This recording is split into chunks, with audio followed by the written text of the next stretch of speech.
Lancée le lundi 28 juillet 2025, la 59e session ordinaire de l'examen d'État sur l'ensemble du territoire national connaît une véritable révolution numérique grâce aux politiques de réforme initiées par la ministre d'État, ministre de l'Éducation nationale et Nouvelle Citoyenneté, Raissa Malou. Ces réformes intègrent des innovations techniques afin de renforcer la fiabilité et la transparence de la correction et de la publication des résultats de l'ex-État. Au-delà du Centre national de correction à Kinshasa, qui a subi des travaux de rénovation et de modernisation, l'intégration d'une nouvelle technologie avec l'intelligence artificielle S-Note Manager a été mise en place. Cette innovation permet une correction automatique des épreuves tout en maintenant un haut niveau de supervision humaine par les experts de l'inspection générale. Cela se traduit par un gain de temps considérable pour les correcteurs et des résultats plus fiables et cohérents pour les candidats. C'est dans cette logique que l'inspection générale a procédé à la décentralisation du centre de correction de l'examen d'État dans 2 provinces éducationnelles pilotes de la République démocratique du Congo, à savoir le Haut-Katanga 1 à Lubumbashi et le Kasai oriental 1 à Mbuji-Mayi. Chaque centre de correction est une petite usine de fiabilité avec 5 compartiments dédiés respectivement à la salle de préparation, la salle de scannage, la salle de serveur, la salle de contrôle et la salle de surveillance. Les copies sont ainsi traitées numériquement et envoyées au centre de correction de Kinshasa, ce qui permet de gagner 30 à 40% sur le délai de traitement global des résultats. Cette initiative marque un tournant significatif au sein du système éducatif congolais, facilitant la correction rapide et plus fiable des items d'examen d'État localement. Ainsi, les mâles d'items ne seront renvoyés à Kinshasa pour correction. L'inspecteur principal provincial de l'Éducation nationale et Nouvelle Citoyenneté du Haut-Katanga 1, Nicolas Nyange, a salué la détermination de la ministre d'État à moderniser le système éducatif congolais à travers la décentralisation du centre de correction. La modernisation du système éducatif congolais.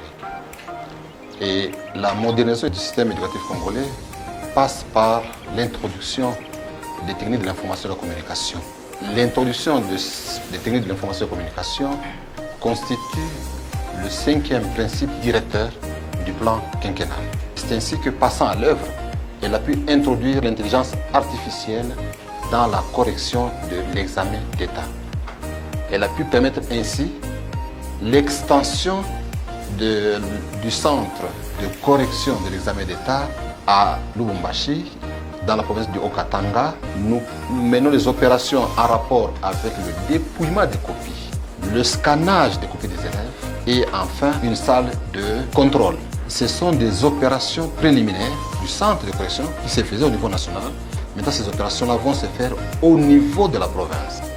Nous allons envoyer le fichier des copies des élèves sous version numérique au Centre national de correction. Toutes ces opérations montrent à suffisance que l'introduction des techniques d'information et de communication n'est pas un slogan vain. C'est la concrétisation de la volonté du chef de l'État. De sa part, le directeur provincial de l'Éducation nationale et Nouvelle Citoyenneté du Haut-Katanga 1, Joseph Mwanke Tchand, a exprimé sa satisfaction quant à l'installation de ce centre pilote à Lubumbashi, soulignant qu'il représente une avancée majeure pour le système éducatif. C'est l'une des grandes innovations que le ministère n'a jamais connue. Aujourd'hui, avoir un centre de correction en province fait partie des innovations parce que c'est l'extension de ce qui existe déjà au niveau de Kinshasa, bien sûr avec une dose de modernité, étant donné qu'il y a eu l'intégration de l'intelligence artificielle dans la procédure de correction. Et nous ici dans la province, nous sommes là, nous sommes en notre phase pilote. Les ingénieurs que nous avons reçus avaient mis à notre disposition, bien sûr après une séance de briefing, toutes les dispositions qu'il fallait mettre en place pour recevoir ces centres. Ce centre ne va pas seulement corriger les épreuves du Haut-Katanga 1, mais aussi la province éducationnelle du Haut-Katanga 2. Donc c'est la province administrative du Haut-Katanga. Donc nous nous attendons à plus de 100 000 copies à recevoir dans ce centre. De son côté, l'IPP Pierre Kabianda de la province éducationnelle du Kasai oriental 1, 2e province pilote, a également salué cette décentralisation qui permettra une correction plus rapide des copies et une publication des résultats dans des délais réduits. C'est une initiative de la décentralisation où on peut faire le travail en amont en province et nous allons envoyer pour que ça soit publié à Kinshasa. Ça va s'étendre dans toutes les provinces et ce n'est que bénéfique pour la République et pour les enfants, les parents qui attendent le résultat de leurs enfants dans un bref délai.